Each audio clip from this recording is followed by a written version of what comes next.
Hello, and welcome to Arsenal Above All, the first proper, season proper show. We had the preview last week with Mac, but I've got two fine, upstanding gooners with me tonight. I've got Nick making his debut. Great to see you, mate.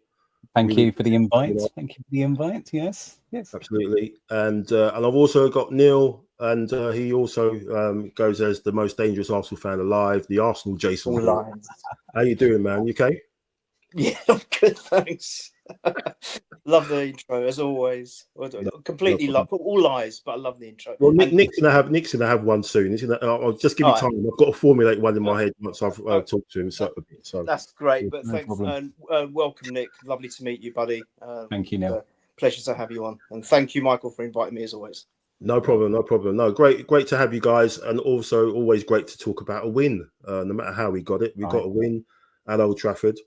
And it's been just over 24 hours since, and the internet and the Man United internet is still tears everywhere. I can see, people saying it's they didn't deserve it and they won the game and everything. We still have got a 0 next to them in the Premier League table anyway. So, but we've got a lot to get into. Obviously, some good talking points, which will come across the lineup, the actual performance. Certain individuals, and obviously you look ahead to Leeds, who are playing tonight and are drawing 0-0 at the moment. But before all of that, of course, let's get into the intro. It's not the new one, Neil, not yet, but it's the old one. But anyway, let's get into it.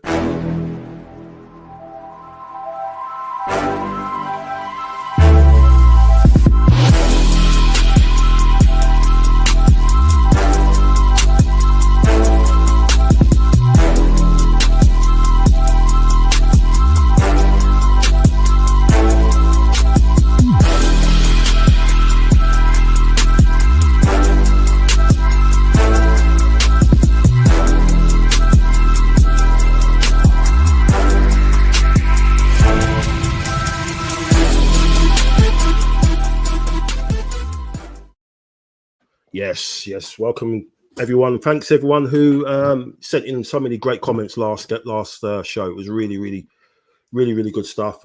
Nick, you was one of those, and obviously Neil, you were. So that's probably why I got you on there, because you had so many good little takes and insight that get you on air and talk about the win and everything else. And we've got start off with the chat. Yep, Brenny, how you doing, man? Evening, gents, and chat. Angie. Even good, or Mrs. Yorkerez, and it might be Mrs. Calafiori at the moment after what you did yesterday. But good to see you.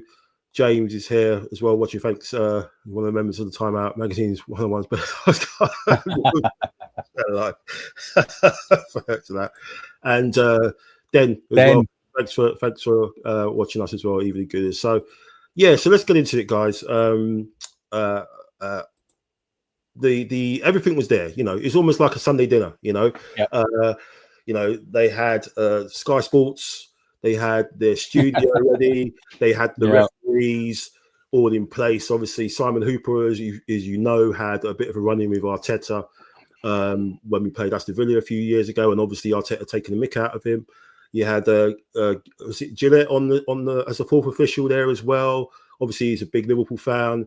In the studio, you had no Arsenal representation whatsoever.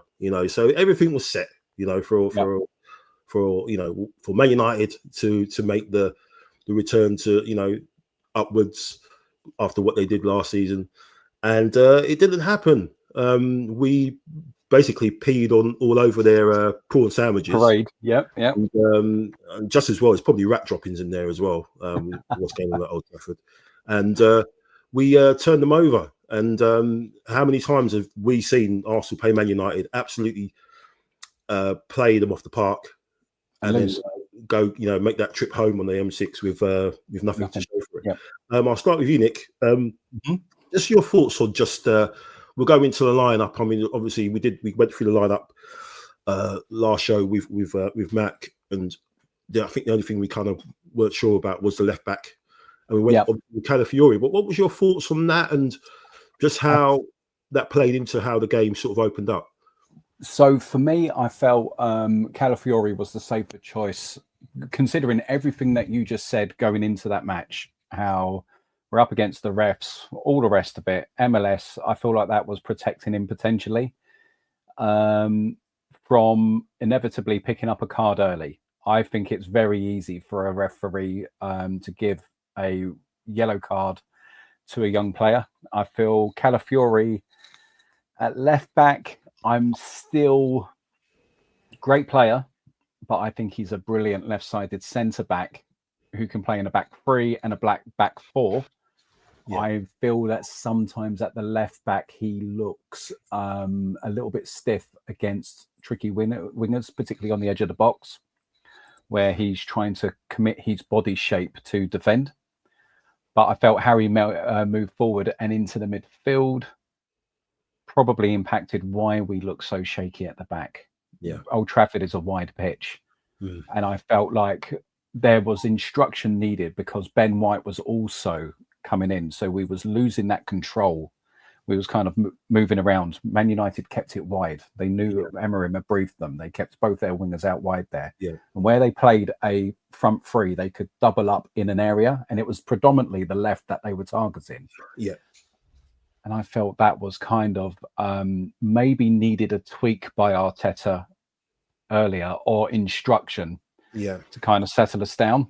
That's kind of where I sit with. I don't know what you think on that. Yeah, I kind of agree. It's almost like even if we'd have played Miles there, it might have been the same scenario, because again, he isn't as swashbuckling as Calafiori is, but he does go inside and he does kind of vacate that position out there. So you probably would have seen the same thing happen. It's almost like you wish we had an old-fashioned left back out there, maybe a Scottish one. Yeah, like a Kieran Tierney. But yeah, I totally agree. What was your thoughts on that as well, Neil? Because it was a bit of a worry where we remember what Mbeumo did to us last season for Brentford. I think he scored, didn't he? And then we came back and won that game 3-1, I believe. I think they took the lead. But it was, I think it was Calafiori. He gave a run around in that game as well. But what was your thoughts on just how we started? Did you think we just looked a bit shaky, or was it expected with United to coming out opening day in front of their fans? A bit of both for me. Obviously, United have spent heavy on their forwards, and I think they wanted to showcase that. So I think that we would expect a dynamic start from them no matter what. But I felt that we were very, there was no cohesion, and we were very disjointed for me, especially the first half. The defence and the midfield were from all over the 100%. Place. Certain players were missing. Saliba and Gabriel have built up a reputation of being probably the best centre-backs in the Prem, and they were far from it in that first half, as far as I'm concerned. I think playing both, Nick touched on it, playing both White and Calafiori, they're not, I suppose, our first choice when you got MLS and Timber waiting on the bench. I think that may have unsettled them a bit, but still, I don't think that's an excuse. They're all professionals. I rate White. I even rate Calafiori, albeit I think he should be exchanging places with Martinelli, and he should be playing left wing. And Martinelli, for all his defensive work, should be playing left back. And I'll stick with that, and I'll say it till the cows come home. I really do believe that, because I think he's very swashbuckling. He's a player that wants to get forward. He wants to be involved in goal action, and it was. He could work well in the back five, couldn't he? He certainly could. And I'm not averse to it. I mean, you think about. I don't want to touch on the goal yet, but just the lead up to the goal, to the corner. Who did that all? That was all Calafiori who actually created that corner. Him being up there. that very good tackle, and that's what Martinelli should be doing, not Calafiori, in my opinion. But I just felt that we were very disjointed. It just wasn't the Arsenal that we're used to. Some people put it down to lack of match fitness, but to be honest, they should be fit to start the season. Yeah. It's a huge game away to Old Trafford. I don't care how bad Man United are in any season. It's still Old Trafford. James always says, for him, it's the game of the Prem game of the season. We have to be ready. That's what pre-season is for. We have to be ready, and we looked well short of it. And I think, look, I'm not gonna poo-poo on them at all, because a win at Old Trafford is a win. I don't care. It's fantastic. It's 1,000 days since we lost to the Big Six apparently now. Yeah. And the fact that we got that win to start off, especially when all our rivals look pretty good. Man City look like they're back to their best. Liverpool look good with goals. It was so important to get these 3 points, because we've got a really difficult start up. The first 6 matches, we've got Liverpool away, we've got Newcastle away, we've got City at home. We had to get these 3 points. So the fact that we got the win is fantastic, but we have to improve our shape and our understanding of what each player is doing and play to their strengths, especially our new boy Geek, for us to progress. So go ahead. I was just going to say, guys, do you think they were human, and all of this pressure about the start of the season, that they were a little bit maybe gassed, nervous? Not they are playing United, but the importance of getting the season off and the occasion at Old Trafford. Because I don't think I'm scared of that team.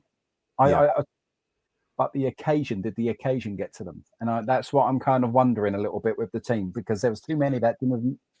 Yeah, you're right. I mean, it could be the fact that they, obviously Liverpool played, 2 days ago, didn't they? And then obviously City played, before the day before. So they're already, looking at it that we can't sort of make a mistake here, because it will be, 3 points behind. And but on top of that, it's the performance as well. I think we spoke just before we went on air, Nick, about the performances of the pre-season, and it's been sort of very disjointed, bar Max Dowman, really.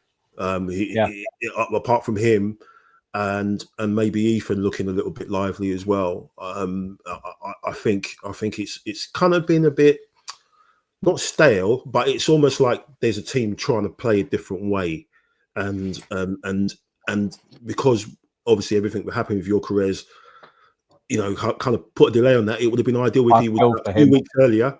Maybe, who knows? Maybe if they'd done a deal 2 weeks earlier, there were obviously reasons behind that.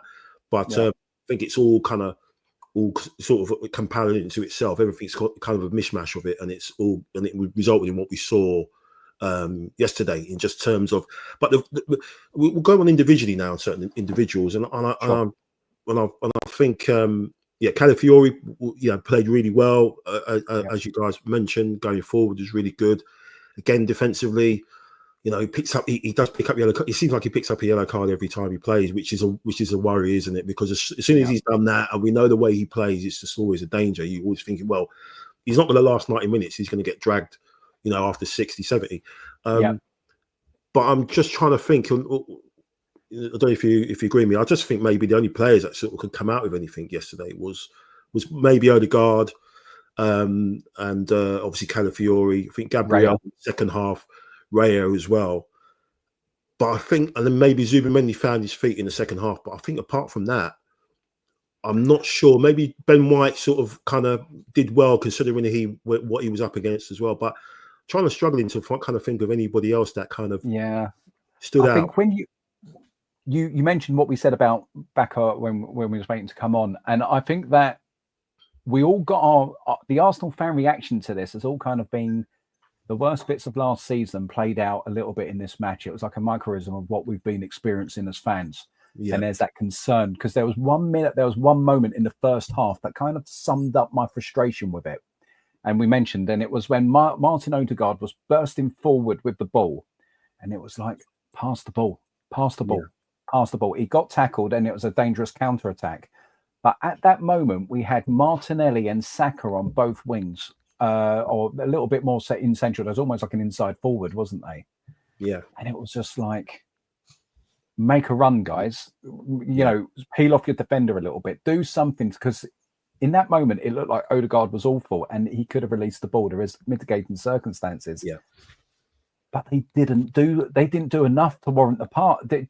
You see where I'm coming from? I felt like it was just kind of like, come on, get away from your man. They were running alongside them, and it was just like, do something, drop short, drop way up, put Peeler behind him, do something to create something, use your movement. And I felt like they were both very naive in that moment of that attack. And I feel like that's what gets our back up. That was that kind of bit where it's like, this is all going to go, and we spiral, don't we? And that was just, it was just one of those moments. And I was just thinking, who stood out? Zubimendi, I definitely grew into the game. I'm so excited about his signing. Seriously. You can just tell he uses class, can't you? Yeah. Did you think Rice looked a bit lost in the first half? Yeah, he before he came off, it looked like he picked up a knock on. He was struggling for a couple of minutes before he came off.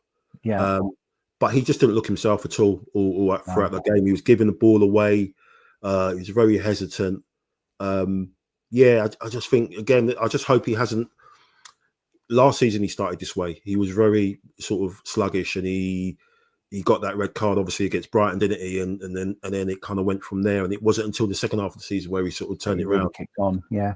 But he didn't look himself at all. Saka, I mean, I'm amazed he played 90 minutes yesterday. He was really sort of, he was so off it yesterday. It's funny, the best chance came when he was on the left hand side. He put that crossover for Madueke, and if Fernandes didn't get in the way, he probably would have got an assist, out of nothing. But what was your thoughts on that, Neil? On just the performance? Is it, like you said earlier, down to just? Is it can't say poor preseason, but is it down to preseason? Maybe they're undercooked, maybe they overcooked a little bit. What was your thoughts on Odegaard's performance? He's getting a lot of, some places you look at it and then people are having a right go at him, like actually hammering him for some of the decisions, decision making. But what was your thoughts on just the general performance and just the feel of it? Just I think. For me, 3 players stood out: Odegaard, Raya, and Calafiori. I think any one of those 3 could have been man of the match. I think Odegaard, he ran his socks off. He really did run his socks off. Anything creative was coming from him. He was the one that was trying to go through the middle.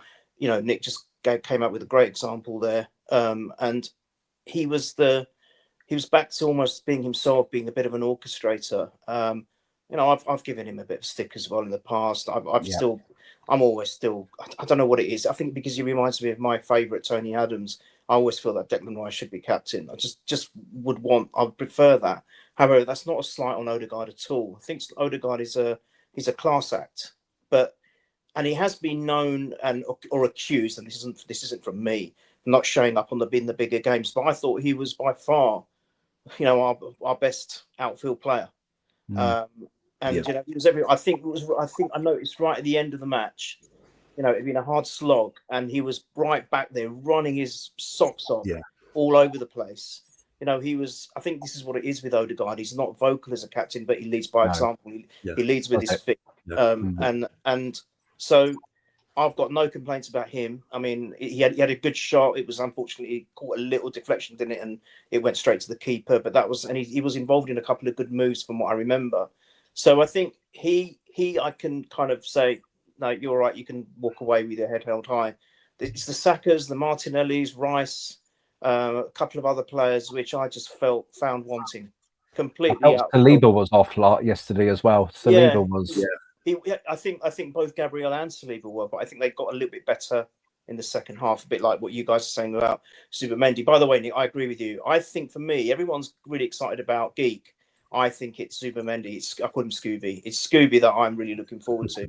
I think he could end up being probably the player of the season or signing of the season. Sorry, meant to say. At least for us, anyway. I don't know about this. Some terrific signings across the Prem, but I think he's one to watch out for. But and Raya, I think he made one mistake, didn't he? Early doors. Was it early doors? He made a mistake. Yeah, he looked a bit shaky. It was the whole delay in the passing and trying to goad them on and putting himself under pressure. Right. But for the mistake that the United keeper made, he showed how it's done. That it was almost like a a mirror image situation, and he done it the right way, and it made the United keeper even look more of a buffoon, really. From and that's what annoyed me. They started looking at that. Oh, he's been fouled by Saliba, and credit to Saliba. Look, we said he wasn't at the races in the first half, but in the first few minutes, the way he positioned himself, the way a couple of the other players worked to stifle any kind of defence, to allow the space for Calafiori to put that ball in the net. Credit to Saliba as well for that. But Rare showed the other keeper, his opposite keeper, how to act, or how to position himself, how to be strong. And it's nothing to do with a foul. It's about strengthening your keeper. It's absolutely ridiculous. Yep. I think most keepers have gone on record in the media, saying that no, that's rubbish. It's nonsense. Yeah. He should have been stronger. Roy Keane was destroying him. So it was hilarious. That was comedy gold. I was just watching that, and I had to pause it, rewind it, and watch it again. It was hilarious. I loved that. Roy Keane, whatever people say about him, he speaks his mind, and I love him for that. So that was good. And then he came up with a couple of worldies, in my opinion. I mean, that one from, was it Cunha? He just got down low. But the way he can do that. I mean, remember the 2 or 3 double saves he made last season? He can be going the completely wrong way, and then suddenly, I don't know whether he's quadruple jointed or something, but he can move. He's like, he must be a contortionist. I bet that's his. He does a bit of moonlight, and he does a bit of that contortion. I can't pronounce it. You know what I mean? Contortionist. Fantastic, isn't he? Contortionist. Yeah, that's it. He probably goes on Britain's Got Talent and stuff, and all those does his contortionist acts. Right, I get it there. But the way he can just twist himself, and then even that punch. And the save as well from what's his name, the new guy. He done that save late on as well. But what I love about Raya, when he saves, he takes the ball out of harm's way. Yeah, he hardly ever will save the ball is going to fall to an attacker or the opposition. He always gets the ball out the way. Oh, fantastic! So for me, Raya, obviously Calafiori, I loved yesterday, and Odegaard were my 3 best players. Yeah, it's it was kind of funny because our first away game last season was against Aston Villa, and it's almost like it was almost a identical kind of performance from the team, because it wasn't that great. And we needed David Raya to be on it. He made some amazing saves that day as well. And obviously we needed Trossard to come in at the end to do his no celebration stuff when he was spitting his dummy out and stuff like that. But just going back to this, guys, lots of talk about the supposedly foul that Saliba's done him. I can see 2 other fouls there on there. In that situation. Can you see if are they Man United? Of course they are. Mendy giving someone a piggyback, and Luke Shaw doing his thing, There you go. Just a bit clearer for everybody. You don't hear no one saying anything about that, because this new objective, this new rule. None of this stuff at corners anymore, or the referees will clamp down on it, and there you go. Interesting to see what would have happened if that ball had gone out of play, absolutely, or what have you, and you would have probably nothing. We know what would happen. Nothing would have happened. But yeah, so the other person we haven't really spoken about that much, who kind of didn't have a great day at the office, was obviously Victor Gyökeres. Lots of excitement about him, obviously, and hoping that he was going to go and dunk on his old manager, and we was all hoping for that. But he struggled. But what do you think about that, Nick? Because it seems to be the norm now for people to. If you're not an instant success, that you're rubbish. My favorite player of all time at Arsenal. Now I say this because I love Tony Adams. Yeah. Ian Wright. Lived opposite him in Brockley for, love that man. Would kind of polish the dirt where he walks if he needed me to. Thierry Henry, I'll have his babies if he ever wants it. And but my greatest of all time is Dennis Bergkamp. Yep. Mm-hmm. And Dennis didn't. I remember him going away to Hartlepool in the first leg of the Coca-Cola Cup and didn't score, and he got absolutely pillared for it. Yeah, absolutely pillared. Then we went away to Southampton and he scored those 2 fabulous goals. Do you remember? That might have even been in the September. And so he was, 7.5 million. What a waste of money. Yeah. Listen, Henry didn't get going until the second half of the season. You know, it is just chill. Yeah. And how could anybody watching that midfield? Because there was a moment. So you have a look at the defence, and we've all been saying how porous we looked at the back because it was a wide pitch and how we was being stretched. And then we was trying to fill the midfield with our fullbacks, right? But then there was moments when the ball was breaking down, particularly early on in the first half. And I was kind of like, where's our midfield? Where is our midfield? And they were too far back, right? How are you supposed to get service off of that? This is the big thing. If you want to evaluate Gyökeres, there is something that comes before that, and that is called service. Yeah. Now, 100%. What did we do as a team that was different from last year with this new weapon up front? How do we get the ball to the box? How do we get the ball to Gyökeres? Gyökeres needs to be in and around the 6-yard box, and we need to be putting it on the plate for him or feeding it into him. When did that happen? Yeah. When did we build up in such a way? So this is the mitigating circumstance, because I bet he's really frustrated with that. Watching these balls, he's desperate to put it in the back of the net, right? Yeah. And he's watching all that. And you know what it's like when you're trying to impress your new teammates. You're trying to make a statement. And it's just like, you're nowhere near it. And it's like, I'm not reading the game. I'm not kind of, and he's under that pressure himself. The crowd are getting on your back, trying to jeer, all of that sort of stuff. Mm-hmm. All of that. But what were we doing with our wingers? And what was we doing with Rice and Zubamendi and Odegaard, trying to get him into that position? Say, no, get in the box. Yeah. We've got this. You think about the positions. If you ever, I haven't seen his heat map, but I'd be interested to see his first half heat map and where he was touching the ball. Yeah. Not in the areas we want him to. And so we've got to get better, particularly some of the things that Martinelli was good at last year was putting that ball into the box. But it wasn't always, there wasn't a number 9 that was there to finish it. And it was the same time. Amount of times last season, we was like, particularly when Kai was injured in the second half of the season, we was like, if we had a striker, that would have got finished. Yeah. If you're a winger and you get an assist, you feel like you've done something in the game. It gives you confidence. Do you know what I mean? It builds it and it starts, I got an assist last game. Okay, I'm on a roll here. Yeah. I just felt for Victor because he's just, that was an awful first game for him because we didn't help him. Didn't help him at all. No, did not help him at all. And as Angie said, he struggled, but it wasn't his fault. We need to play to his strengths, absolutely. And also Dan as well says, he had no service. 2 were to feed him, we all struggled to form. And as you were saying, in regards to his, sorry, let me take that off. Oh, he's got this. I've not seen a change in how we play as yet. Yeah, Gyökeres won't succeed with that football. Yeah, absolutely right. And just before I bring you in, Neil, what you mentioned about his heat map, but this is his touch map. I mean, this is ridiculous. I didn't even know, guys. We didn't even coordinate that. Look at Mike coming with the stat. Yeah, but this is ridiculous. This is ridiculous. Yeah, he had 3 touches. The touch over on the left hand side was the one where he's trod on the ball because you could see he was absolutely winding himself up.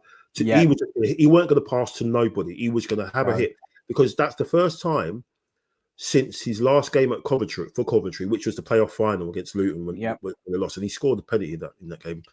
It's the last time. That's the first time since then. So he's obviously played in Portugal for 2 seasons. He's not had a shot in a game. It's terrible, isn't it? And it happens first game of the season. Obviously, he scored last week, but we've got to play to his strengths. Oh yeah, it looks Mike, like if we gave like 10 chances and he had missed a load, different conversation, isn't it? Yeah. It looks like we're trying to do that, but I think James, he sent me a great stat which was on BBC, and it was regarding the speed of transitions. And we were over the weekend, and I think we were the second fastest team in the transition. So far, so we were faster than Liverpool, and faster than Man City. So you kind of wishing, well, bloody hell, if we kind of get this right, we're going to be pretty devastating. But what's your thoughts, Neil, on just how the Gyökeres? Is it going to be time? You just give him time because, again, as Nick said, I remember when Bergkamp hadn't scored a league goal, and I remember, I can't remember what paper it was. This shows you how old I was, but I can't remember which newspaper it was. But it had a picture of a goal, an empty goal, and it had a picture of a ball and it had an arrow with the ball saying, and it actually says, Dennis, this is where the ball goes. You know, you put the ball in here. And I think that's the day he scored the 2 goals against Southampton. And that's the sort of thing that they were doing even then. So, you know, the stuff with your careers online, socials is probably the modern day thing. But what's your thoughts on that, and just the way we use him to his strengths, you know, to get some goals? I think there's not much more to add to what Nick said. He basically summed it up perfectly there. I think there's got to be a certain amount of adaptability on both sides. So on his end and our side, I don't think we should completely change the way we've been playing just for one player.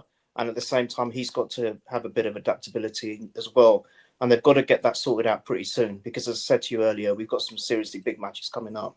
We can't afford to be letting him bed in. We haven't got the time to let him bed in. I think, I actually, do you remember I was saying I'd have actually preferred Kai to start the game yesterday and then let him come on as a sub. But actually for Leeds, I think I would want him to start because he needs the time at home. Yeah. I think at home it might be slightly different. We're going to, the atmosphere is going to be unreal, I think. Especially following a win. See, that makes a big difference as well. Getting that win at Old Trafford, no matter how we played, it's gonna buoy everyone at home now, even that much more.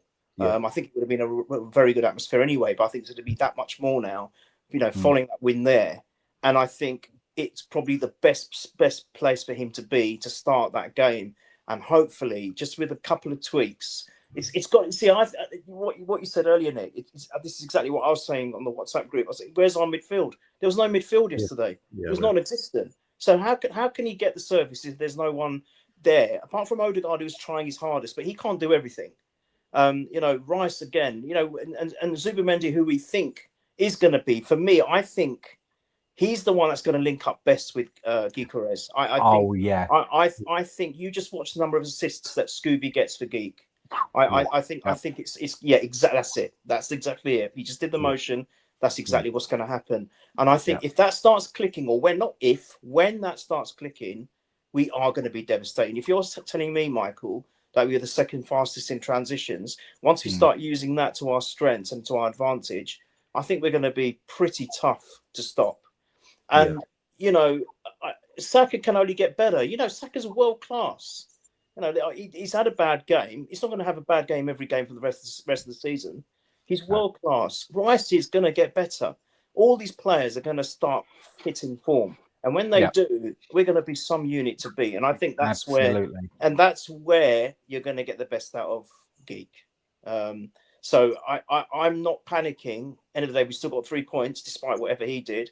The only thing which was a little bit embarrassing, Sesko, however you pronounce it, he came on for about 5 minutes. He already had 4 touches in the box, so he already bettered, you know, and that was a little bit embarrassing. But you know, who cares? He didn't win, did he? He didn't get the 3 points. Gyökeres did. Yeah. So I mean, you know, let's be positive. To play that badly, and if you compare, let's just be pragmatic. Old Trafford last year 1-1, 1 point. This year 1-0. We've kept a clean sheet. We've still scored 1 goal. We've got 3 points. Yeah. We're 2 points up on last year. I will take results over style I came through the George Graham era. I will take results over style. You don't look that single old, day of the week. I love you, Neil. You are awesome. Love you. I honestly remember the George Graham era. I remember. What's the other guy? The first guy that got won the 3 titles in the 30s. That's what I remember. Chapman. You're a Chapman fan. Okay.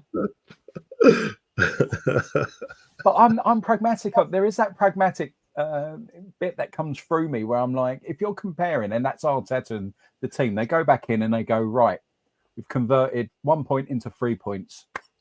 Old Trafford out of the way, we move. Next game, what is it? Yeah. And there is that as well, right? It's been a graveyard for us historically. And we're all, and Michael, you said it before we came on, bud. He was like, I can't, you know, we're up in arms about getting 3 points at Old Trafford. How far we've come. How far we've come. Look how far we've come. Yeah, you were used to get turned over quite frequently. As Neil said, was it 1,000 days, 22 games since we've lost to someone in the Big Six. And it's crazy that all it is we're kind of concerned about is the performance, the actual performance. It's just that we didn't go down there and absolutely. That's not a bad thing. Roll them over 5-0. Yeah, it's not a bad thing though, Michael, to be critical even when we've actually before, maybe 4 or 5 years ago, we were getting spanked 6-0, 7-0 by all the big teams. Right. Couldn't get a win to save our life. Couldn't even get a draw to save our lives. No. And now we're even when we win, we're like, oh yeah, but that wasn't great, was it really? Yeah. So it's good. I think in a way it's a good thing too. But yeah, we've got to be pragmatic. Absolutely, Nick.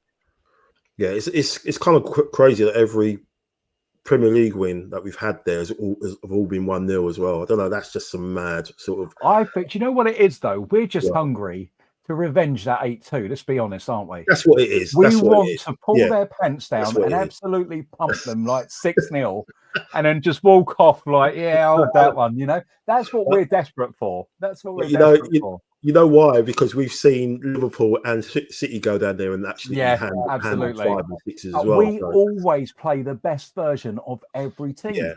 That Tottenham, United, City, they can be in the toilet. We turn up and it's like prime Barcelona has just come out of the dressing room every single time. Doesn't matter who we play. No, you're spot on, man. It's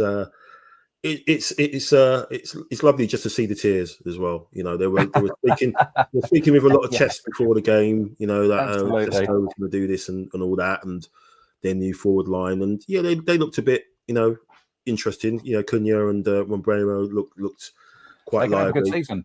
I think they're going to have a decent season. In fact, they've got nothing else to play for. They can play one game a week. Absolutely, I think they'll be fine. Obviously, I think top 6 for them. Yeah, I think for us, it's a case of, this is it now. Where Arteta, we'll talk about him now. And as Dennis has said, previously in the chat, he's not seen the change in the way we've played yet. There was kind of talks of it maybe a change in formation, a 4-2-3-1, which maybe would mean I called Odegaard a bit closer to the front. But we saw yesterday that he was picking the ball up from the centre backs again. We don't want him there, and that's why I think Rice, wasn't at the races. He definitely wasn't, as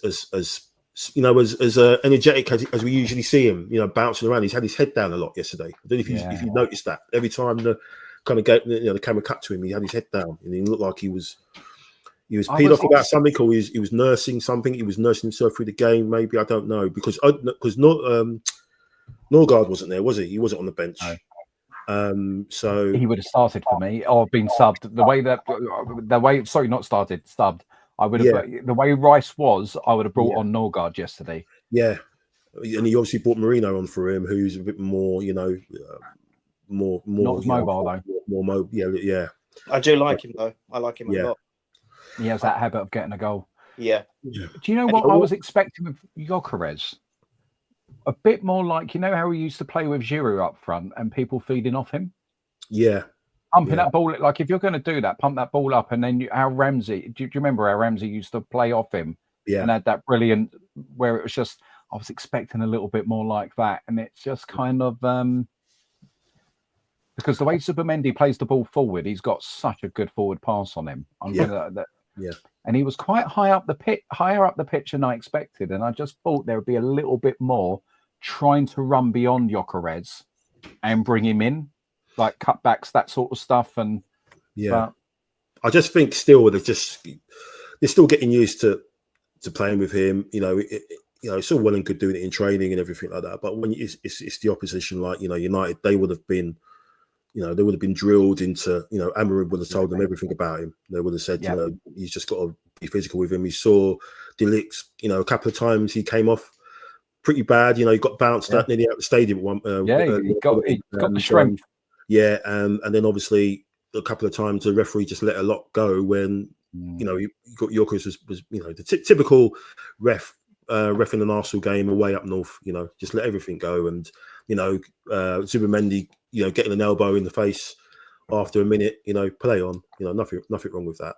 And then a side foot was nibbled, and it's like, oh yeah, let's give a free kick for that. Moments later, I was through in my house. Yeah, and Arsenal getting more yellow cards again. In an away game up north. You see how many times that happens. How many fouls are on the end of, and how many times we end up getting more yellow cards than the actual aggressors. It happens all the time. Look at Saka. How many times is Saka failed?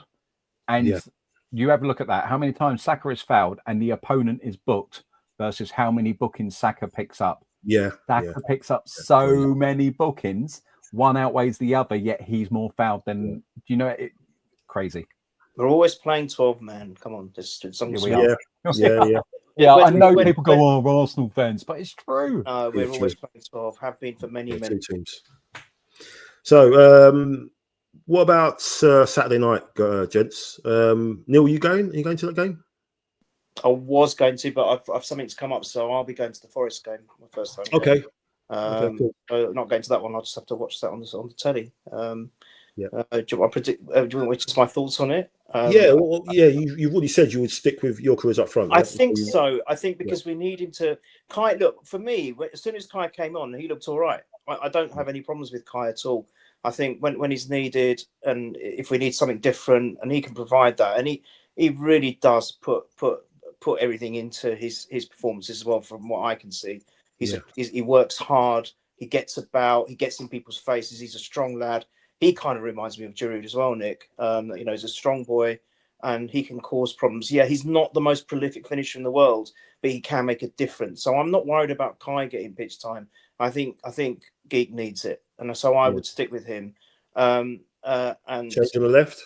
Yeah, as I said, Calafiori left wing and Martinelli left back.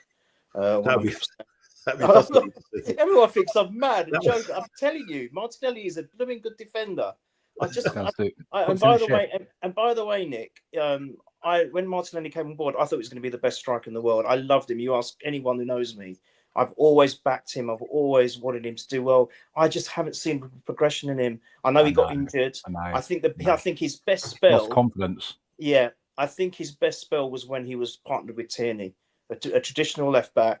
And under Unai Emery, he was fantastic with Tierney. And then he got that injury, didn't he? And then it just never quite been the same. I would love him to. I'd love if I put criticism on any of our players, the first thing I want them to do is prove me wrong. Say, well, what do you know, you little git? You don't know nothing. Let me show you. I want that. But I just every season upon season, it's the same thing with Martinelli. He might do a couple of lovely pieces of work. He does work hard to get, when we're tracking back. I'll never, I'll always give him credit for that. But as a striker, as a potent forward, no, I don't see it anymore. And I think yesterday there was a moment where he had a chance to run through. And do you remember? And it just reminded me a little bit of that goal he scored against Chelsea and we equalised. Do you remember? And then he did that kind of celebration. And he just lost pace. And I thought, mate, if you've lost pace as well, what have you got left?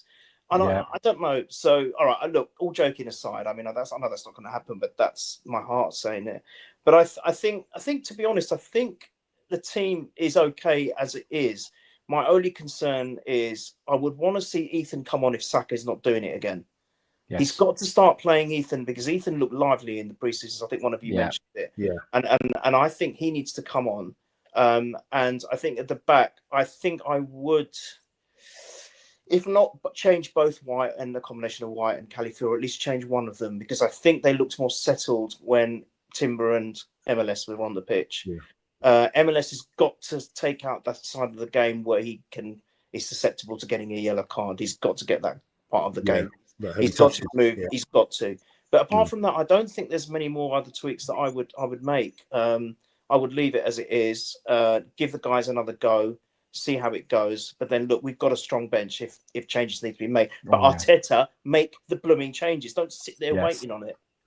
You did ask Mike about Arteta, and I didn't feel we answered. And I think that's a valid point. Yeah, this is what I was going to sort of come in to you and say: is this where the trusting of his squad comes into play? This is a game where you're playing at home. You're playing against obviously the champions of the they won the championship, didn't they? 100 points, but it is Leeds at home, first home game of the season. Do you trust yourself enough to make a couple of changes? Do you trust yourself enough to maybe, like Neil said, bring in Timber, which isn't going to reduce the quality of that side? Or are you going to, are you trust what, do you trust the MLS enough to come in? Because I imagine we're going to get a lot of the ball. Do you trust Madueke to come in on the left and to put them on the back foot right from the very off? Yeah. Do you do that? Do you even think of maybe playing someone like Marino instead of Rice, just to give it, to freshen it up there? So this is what it's all about. It's and I think we've spoken in the chats and everything, and we've spoken as well, Neil. This is the Achilles heel for Arteta. It's been like that ever since he's been there. It's just his management of a squad, and there's always been the argument that it's either injuries or the quality isn't there. That forces it. Well, Jesus is the only one that's really out injured, as far as we know, long term, and the quality is definitely there. So, is this where he starts to do that, or do you expect us to see same as? Is this to me? Yeah, for you. Sorry. I think it's important that he does start to make these sort of changes to communicate to the squad and show to the squad and these other pros that rotation happens, that he's going to do that. You've got players there that are too good. Like White is too good to sit on the bench long term. Kivior is too good to sit on the bench long term. Miles is too good to sit on the bench long term. All of these players that we are blessed with, the only way you get the best out of them is by turning around and saying, I'm going to bring you on, I'm going to rotate, I'm going to trust. That didn't work because it shows the competition is real and not that I'm just going to play it safe and stick to my favourites. This season will come down to how Arteta manages the squad.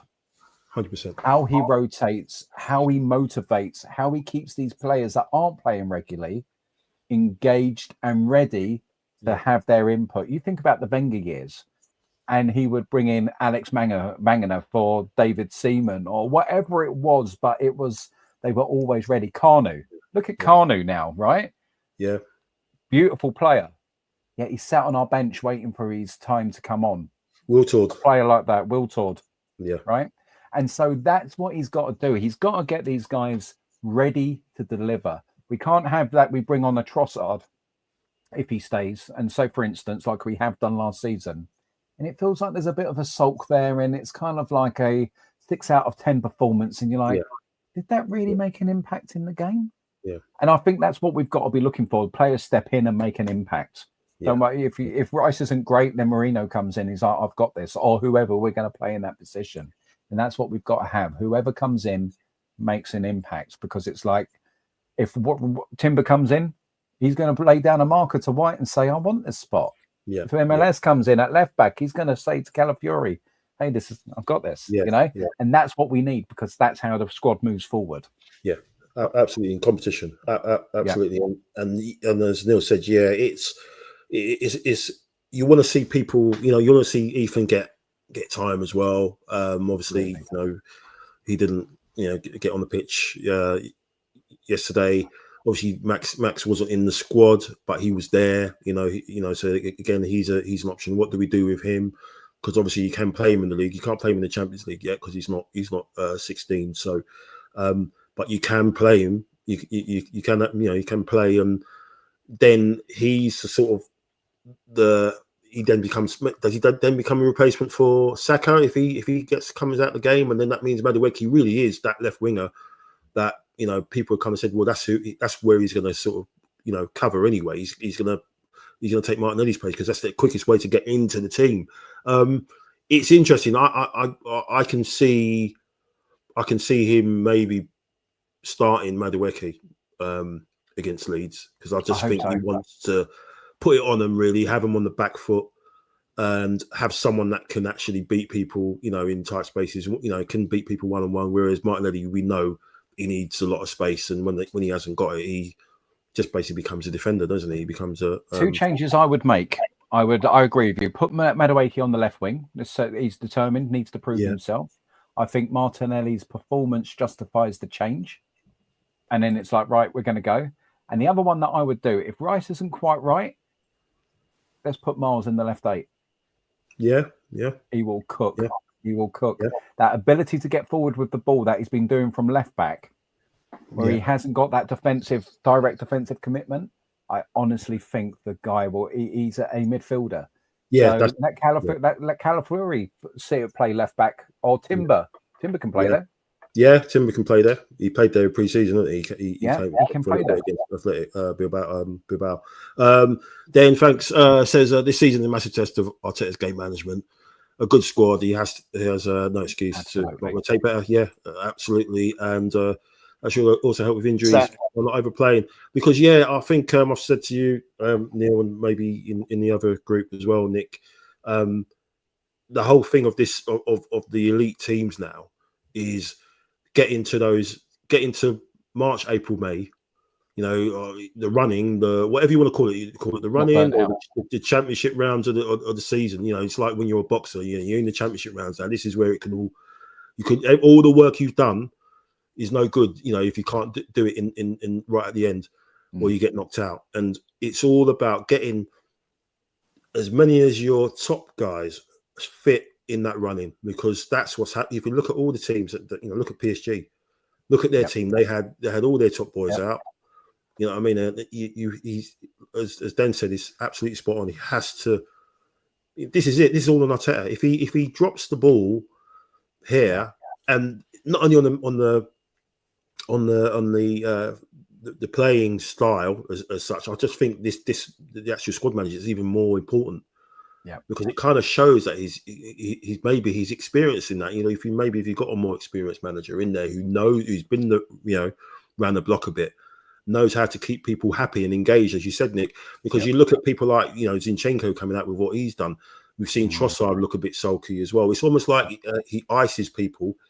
He totally disregards them and only brings them back in when there's multiple injuries, and then the trust isn't there. Look at Fabio Vieira. The photo going around of him in training. He's standing 5 yards away from everyone else in a team photo, looking like he just wants to kill himself. Do you know what I mean? It's communication, isn't it? It's man management. Yeah. And this is where he's got to show that he's evolved. That Arteta doesn't become the limitation to the squad.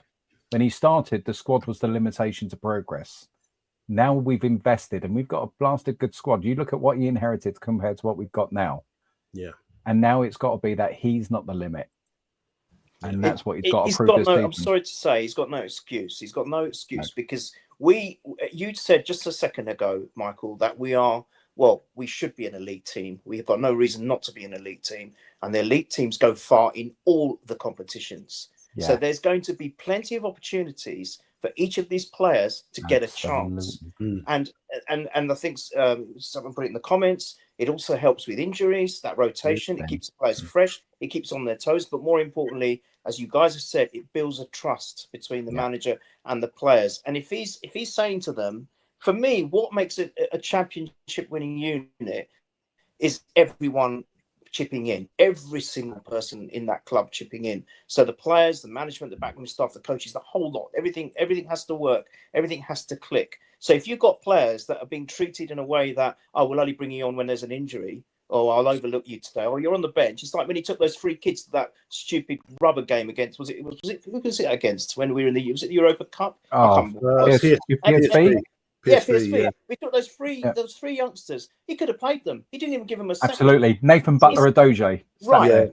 Right. So it's moments like that. I know that might be a silly analogy, but it's moments like that where that can destroy especially someone very young and almost like, impressionable. And your manager is actually put you on the plane. They're thinking, oh my God, we're going to get a game. We're going to be playing in this European competition. And they're just sitting there. We don't even have to win the game. Even if we lost the game, we would have still finished top. Yeah. But no, hang on a minute. I'm not even getting to feel one blade of grass under my feet. Yeah, it's that where he's got to change that mentality. And if he doesn't, it was said in the comments earlier, he said there's no excuse because he's got the squad. This is now his squad as well. It's not another manager's squad. This is his squad. It's his squad. He's got the players and he's got the competitions. And I'm sorry, I've said this before. I'm not a trophy hunter, but we have to win one of the big 2 this season. We have to. We're going to start losing big players.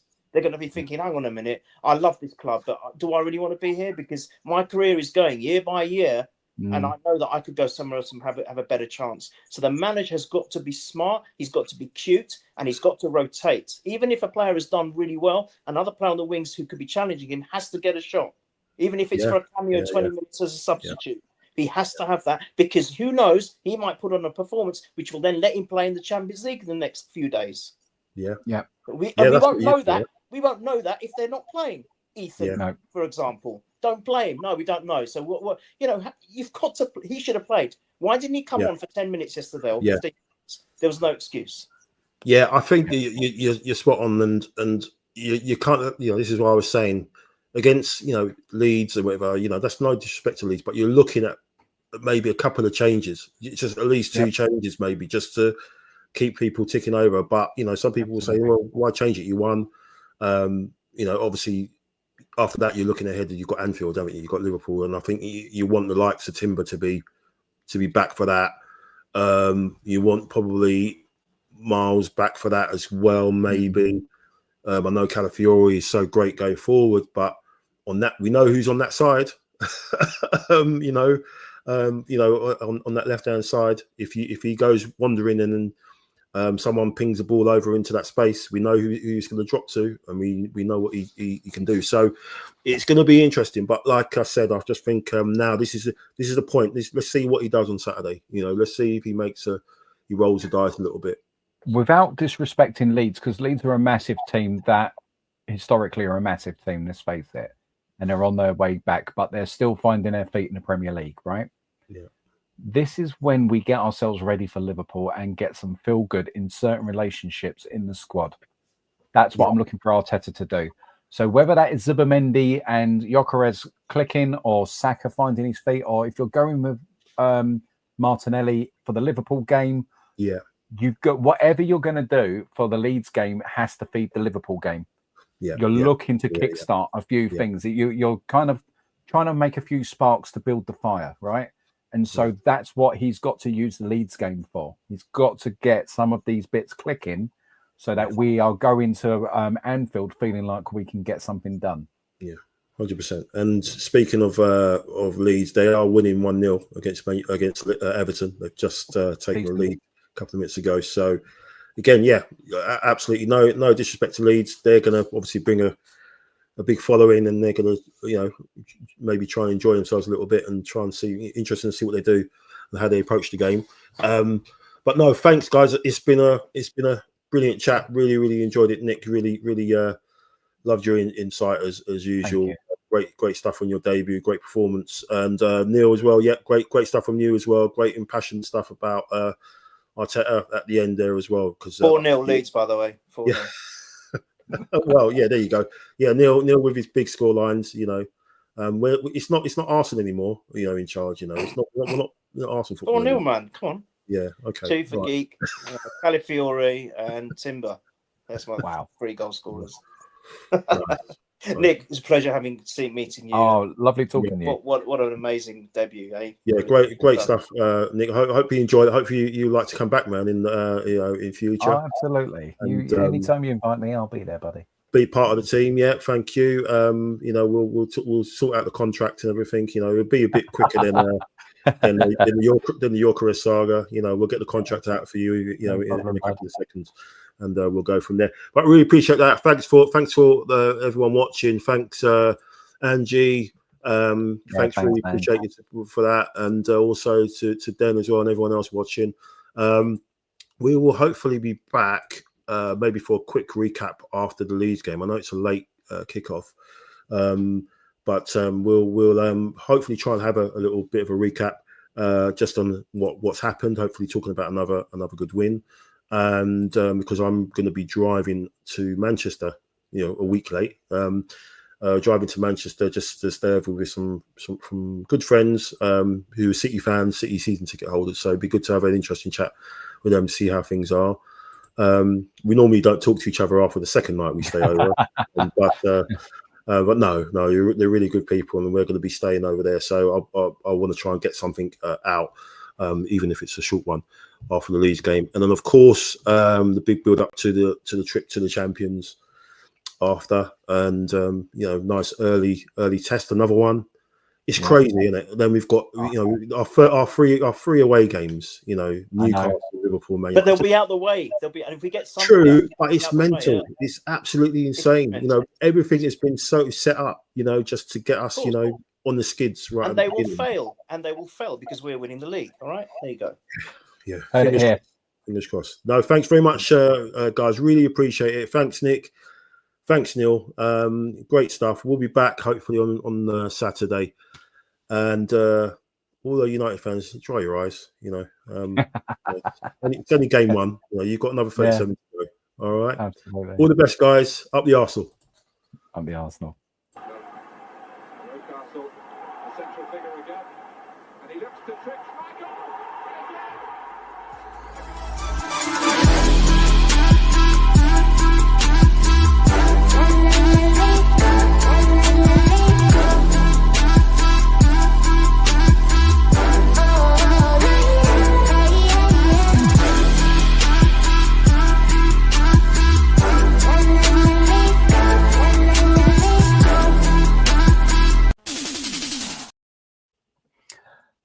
I was a bit worried that I was talking too much. If I do, we need